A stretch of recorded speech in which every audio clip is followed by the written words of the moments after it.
Hey everyone, good morning. So in today's video, I'm going to be reading still, let's see which chapter, I forgot which one I was reading for some reason.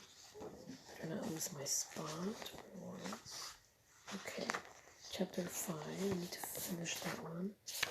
And then we'll be going to, let's see, let me see here. Okay. Up to chapter 6 because I need to do that and a little bit of chapter 7, so it'll be like not, I need it to be enough. I can't just read just a couple pages, I need to read more. Anyways, let's get straight into this video. Okay. What I just said. She gave me an indestructible cat stare and turned her attention to the group outside. Mr. Bree and the cats had retreated to the sidewalk in front of my aunt's house. The sky was even darker now. Rain puddled on the sidewalk and ran fast and muddy in the gutters. Hold on, I think I read. Yes, I read page 42. Sorry, I did that. I need to go on to page 43. Sorry, I made a mistake again. Anyways, I'm going to start reading page 43, the one I haven't read yet. Okay. A bolt of lightning plunged from the clouds to the ground, and thunder boomed again. I backed away from the window, and the cat pressed her face under my arm. Lila was right, I whispered. It's impossible, but she really is a witch. She must be. 13 meowed and laid her ears back, just as if she was saying, yes, she is a witch, that's why I ran away. I held the cat tighter. Here I was, an ordinary girl in an ordinary room. My books on a shelf, my sandals under the bed, and Alice's watercolors hanging on the walls. The house, the yard, the flowers, all ordinary. But next door, the woods, and the boarded-up house, the cats, the woman, they didn't belong here in the every world of Bexhill.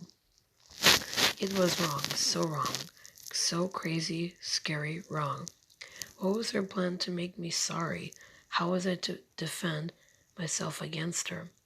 I sat on the bed and hugged myself to keep from shaking. 13 looked at me long and hard and rubbed her face against my cheek. You know everything, don't you? If only you could tell me. She meowed and meowed again, louder this time, sadder too, just as I thought the cat might actually speak. I heard the front door open. I leaped up, terrified. Mr. Bree, she'd come back. Mr. Bree, she'd come back. She was in the house. Where was my phone? It should have been in my pocket. I searched frantically for first my pockets, then under the bed. But then I remembered I left my phone downstairs on the charger. I heard her footsteps in the hall, the living room, the kitchen. Mr. P was walking around downstairs looking for me. At any minute she'd come upstairs. She'd force my door open. She'd take 13, and she'd do something unimaginably horrible to me. While I was trying to hide under my bed, a voice called, Zoe, I'm home. Where are you? I lay on the door, half under my bed, and Alice was downstairs. Not Mr. Bree. I was safe. I began crying like I never stopped. Chapter 6. Zoe. Sorry. Okay. Zoe, are you in there? And Alice jiggled my door handle. Why is this door locked? Are you all right? I got to my feet and opened the door. And Alice stared at my face. Oh my Lord, you're crying. Pull me close. She hugged me. What's upset you so? Oh, I sobbed. It's Mr. Bree. She, not her again. Didn't I tell you? I didn't mean to, and Alice. 13 escaped and the other cats chased her across the street. I found her under Lila's porch, but when I tried to bring her home, Mr. Bree came after me. She was right behind me, but I got inside. She pounded on the door and screamed at me. I was so scared. Aunt Alice held me tighter.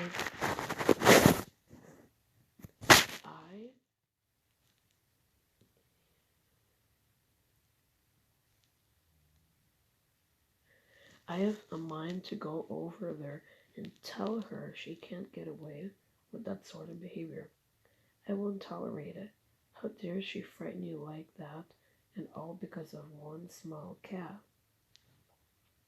No, don't go to her house. Don't ever go there. That woman can't scare me.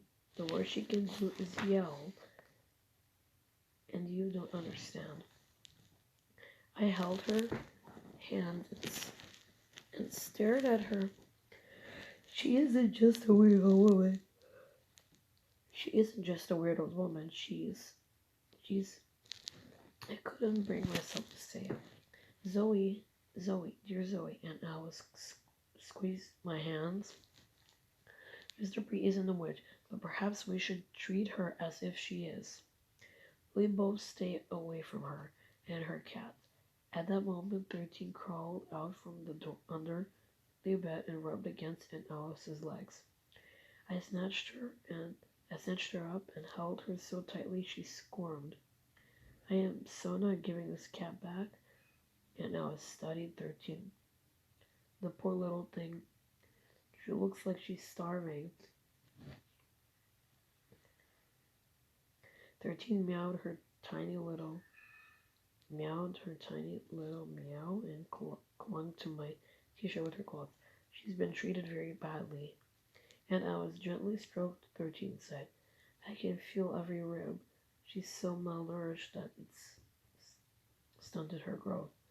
And yet she's so sweet, I whispered.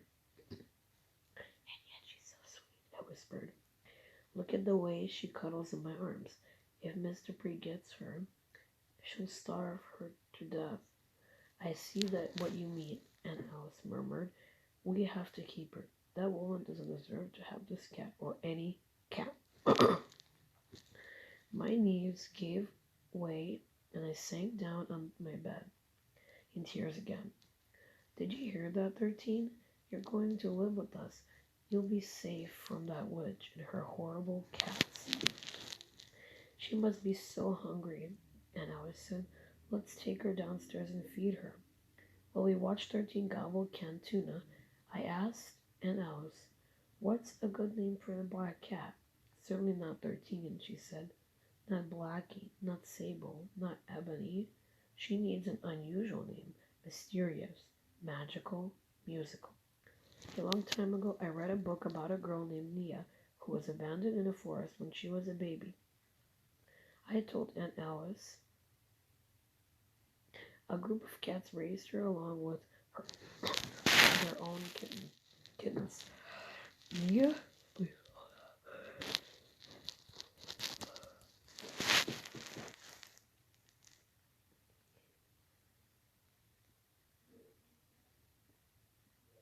I don't remember. Oh, there it is. Nia grew up thinking she was a cat too. I don't remember the title or how it ended, but I always loved the name Nia. Nia, Aunt Alice smiled. Nia, yes, it's the perfect name for our mysterious black cat. How would you like to be called Nia? I asked the cat. It's much prettier than 13. She looked up from the tuna and touched my hand with her dainty paw.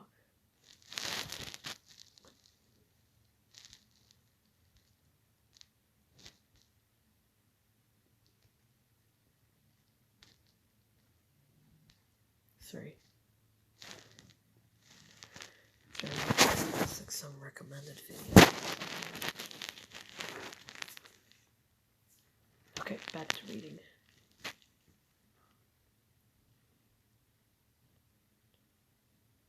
Okay, so She seemed to agree it was the perfect name for her. After Nia finished eating, Aunt Alice watched her groom herself. I can't help wondering why Mr. B is so anxious to get her back. She has at least a dozen cats.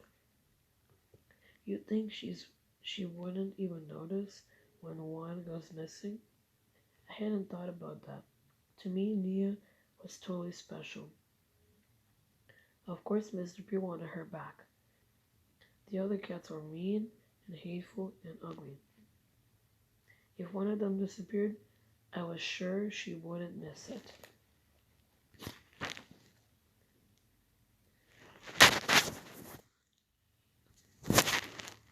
Okay guys, thanks so much for watching this video. I hope you like, share, and subscribe with your friends. Please turn on post notifications so when I upload a new video, you get alerted and you watch it when you get the chance. Thank you so much for watching. Bye.